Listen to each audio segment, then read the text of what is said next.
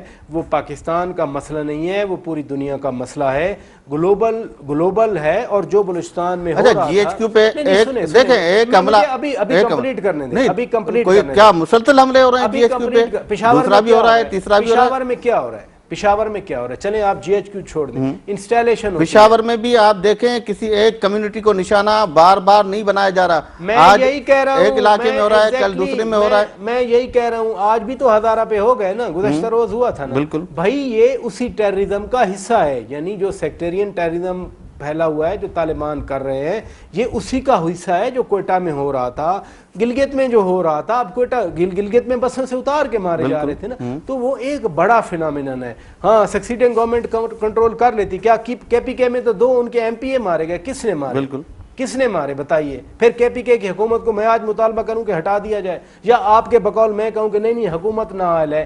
بھائی اس طرح سے چیزیں نہیں رکا کرتی جس طرح آپ کہہ رہے ہیں کہ جی حکومت نااہل تھی. اب آنے والی حکومتوں نے بھی تو کنٹرول نہیں کیا نا. یا جو رئیسانی صاحب کی حکومت سے پہلے جو حکومت تھی, کیا وہ کنٹرول کر کے بیٹھی ہوئی تھی؟ ایسی بات نہیں ہے. اس لیے کہ ایک بڑا فینامینن ہے یہ. تو جو گورنر رول کی آپ نے بات چلائی تھی بلوچستان میں, تو اپنی حکومت کا جو ہے وہ قربانی دے کر انہوں نے کہا کہ نہیں, اپنے لوگوں کی دل آزاری نہ ہو, ایک ڈیمانڈ کر رہے ہیں تو ہم ان کی ڈیمانڈ کو پوری کریں. اچھا دوسری بات پراج صاحب, چلیں گورنر راج کو ایک طرف رکھتے ہیں, آپ بھی اسلام آباد میں بیٹھے ہیں, یہ 5 سال ادھر ہی رہے, اور جو وزیر اعظم ہمارے پاس رہے, گیلانی صاحب ہوں یا اس کے بعد راجہ پرویز اشرف صاحب ہوں, کیا آپ کو یہ نظر نہیں آیا کہ وزارت عظمیٰ پہ جو بھی بیٹھا ہو, لیکن اصل حکم کہاں سے آتا تھا؟ کون چلا رہا تھا حکومت؟ کس کے کہنے پہ وزارتیں دی جاتی تھی؟ کس کے کہنے پہ مختلف عہدوں پہ لوگ لگائے جا رہے تھے؟ کوئی اثر رسوخ نہیں تھا ایوان صدر کا, آپ سمجھتے ہیں؟ ایوان صدر بالکل چپ بیٹھا تھا, کچھ بھی نہیں کر رہا تھا. میں ڈس آنیسٹ ہوں گا اگر میں یہ بات کروں, ایسی بات نہیں ہے, میں ڈس آنیسٹ ہوں گا, ٹھیک ہے, اگر میں یہ بات کروں.